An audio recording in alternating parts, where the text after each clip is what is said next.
Tubers, tubettes, and of course crazy people. I recently did a video a couple of days ago covering like 4 or 5 different topics, primarily health related. And part of that was the fact that I quit smoking. If you are interested in how I quit smoking and what kind of mental gymnastics I went through, did I use any kind of supplements? Did I use any kind of nicotine replacement? I wanted to go ahead and just pop that out there real short, real sweet, in the event that there's somebody out there that has maybe been inspired by that video or has been thinking about it and would also like to become a non-smoker. If that's you, and I would encourage you to hang in there. The video won't be more than 5 or 10 minutes, and then we will see sayonara. All right, so here comes my goofy video.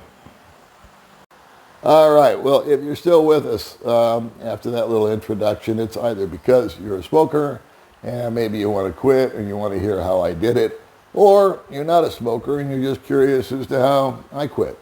So I guess the best way for me to explain it is I did a lot of research prior to quitting. My motivation to quit, as you may have imagined, was the way that I felt. My chest. I developed, finally, I had avoided it for many, many years, but eventually it caught up to me and I developed a smoker's cough. And I would have coughing fits sometimes in the middle of the night. I would find myself short of breath. I would find myself walking just down the thought of walking down the street was hard on me because I thought, boy, I'm going to be gasping for air. I happened to have a chest x-ray last month due to another medical condition that I'm addressing, and they found in the chest x-ray the beginning of emphysema. And so that caught my attention. Wasn't full-blown emphysema, but it was at the starting, stages of it is starting to set in. So, well, that's good enough for me. It's time to stop. There's 2 components to smoking that you have to address when quitting. One is the physical, and the second, and more difficult, is the mental. So let me go over the physical. My research, and don't trust me, all right? Don't trust any YouTuber. We don't really know what we're talking about. Do your own research. Go on WebMD. Talk to a real doctor. Go on Google. Get as much information as you can if this is your thing. But what I found on WebMD and Google and physicians and what happens when you quit smoking is that the first 3 days is the mother lode of withdrawal symptoms.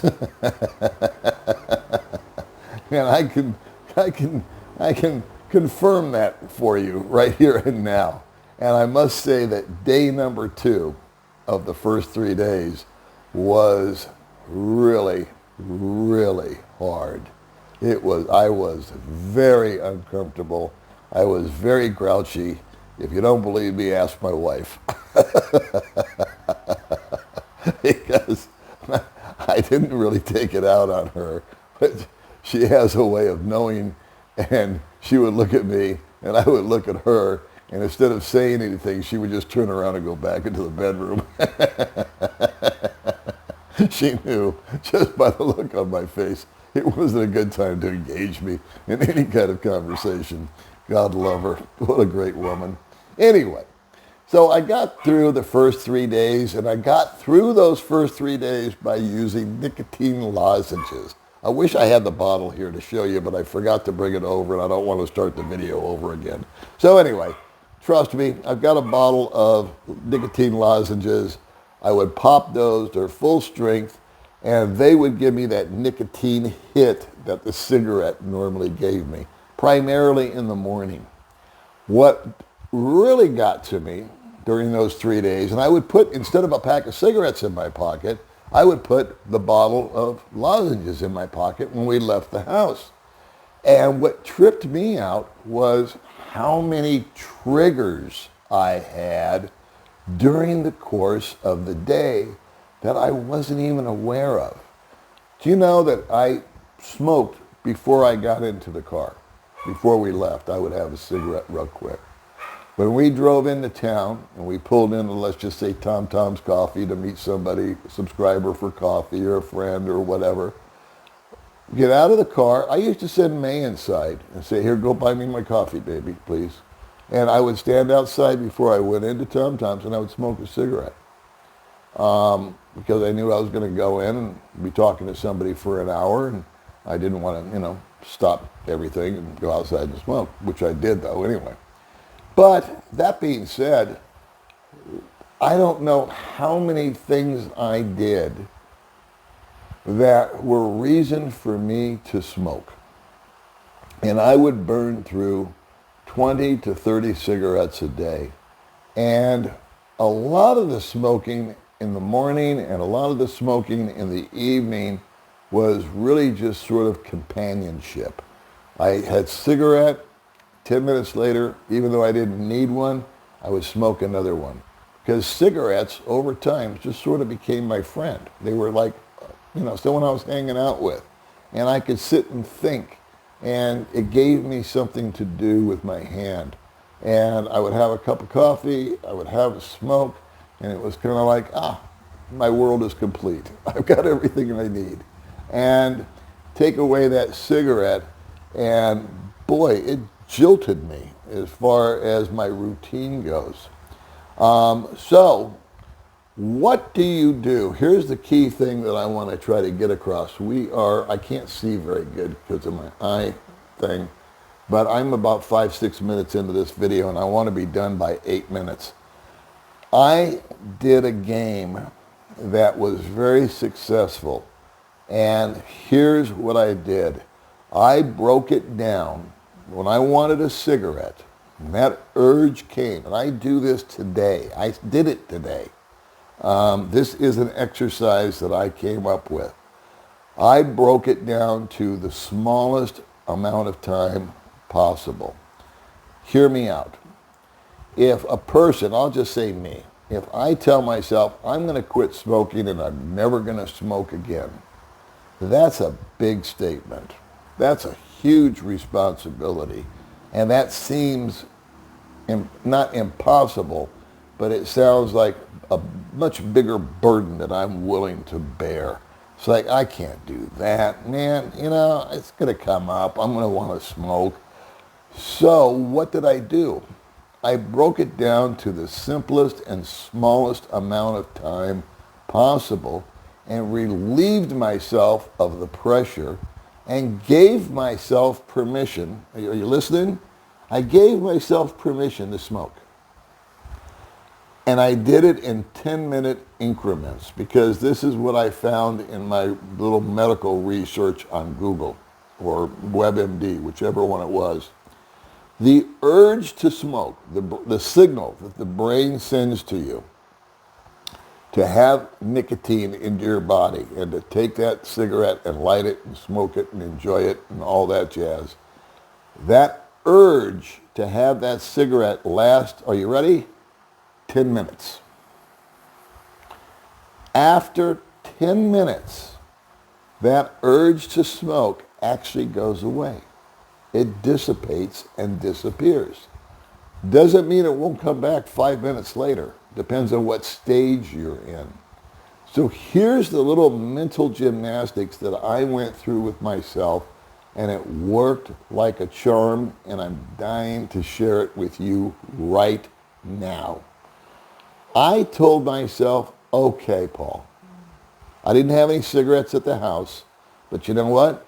Down the street, I've got a sorry store. Think of a 7-Eleven down the street from my house where I could walk 5 minutes from now and buy a pack of cigarettes. I could buy one cigarette. They sell them by the stick out here. It's a whole thing. Anyway, I told myself this. If in 10 minutes I still want a cigarette, I'm going to give myself permission. It's okay. I'll just go down and get myself a cigarette if I still want one in 10 minutes. So when the urge to smoke came, I would look at my watch. Actually, I don't wear a watch. I don't wear any kind of bling whatsoever. I don't do chains, necklaces, rings, none of that shit, except for the wedding ring. But I would look at my phone, and let's just say it was 1:30 in the afternoon, and I really wanted a cigarette. Here came that urge. I'd say, okay, Paulie boy, it's 1:30.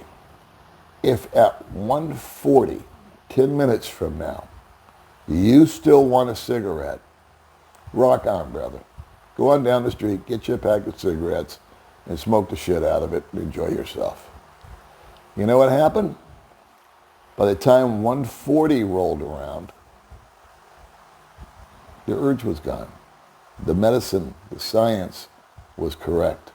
That urge, that almost unquenchable thirst that you have to light up a cigarette and inhale it and exhale it and get that immediate dopamine hit, passed. And by giving myself permission, I wasn't really denying myself anything. I was telling myself it's okay. You know, AA, Alcoholics Anonymous, they have that very famous saying that it's one day at a time. And that every day they wake up, they have to realize that today's a new day. They cannot go out and have a drink because the first drink, the man takes the first drink, and then after that, the drink takes the man. It's the same thing with a cigarette. If first day, man smokes a cigarette, right after that, the cigarette takes the man. You don't go out and just have one cigarette, because after that's over with, now you justify, well, I had one, what's two gonna be? And before you know it, within a day, maybe less, you're buying a pack or a carton, and you're starting the rodeo all over again. So we've gone 11 minutes. I apologize. That was my little secret. I played 10-minute game. When the cigarette urge came, I told myself, no worries, Paul. If you still want one in 10 minutes, walk your ass down the street, go buy yourself either one, a pack, a carton, whatever. You're free to do it.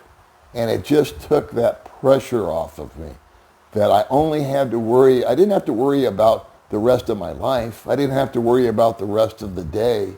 I didn't have to worry about after dinner how I was going to feel and did I want a cigarette. All I had to worry about was 10 minutes, the next 10 minutes of my life. Can I hang in there? Can I tough it out for 10 crappy minutes? Am I strong enough? Do I have enough discipline? I think you do. So I hope this helps you. I don't know if it did or didn't, but it's the way that I didn't. Doesn't mean it's the way that you should. Either way that you go, I just want to thank all of you guys for hanging in there with me and watching my goofy video, and we'll see you sometime in the future. All right, sayonara.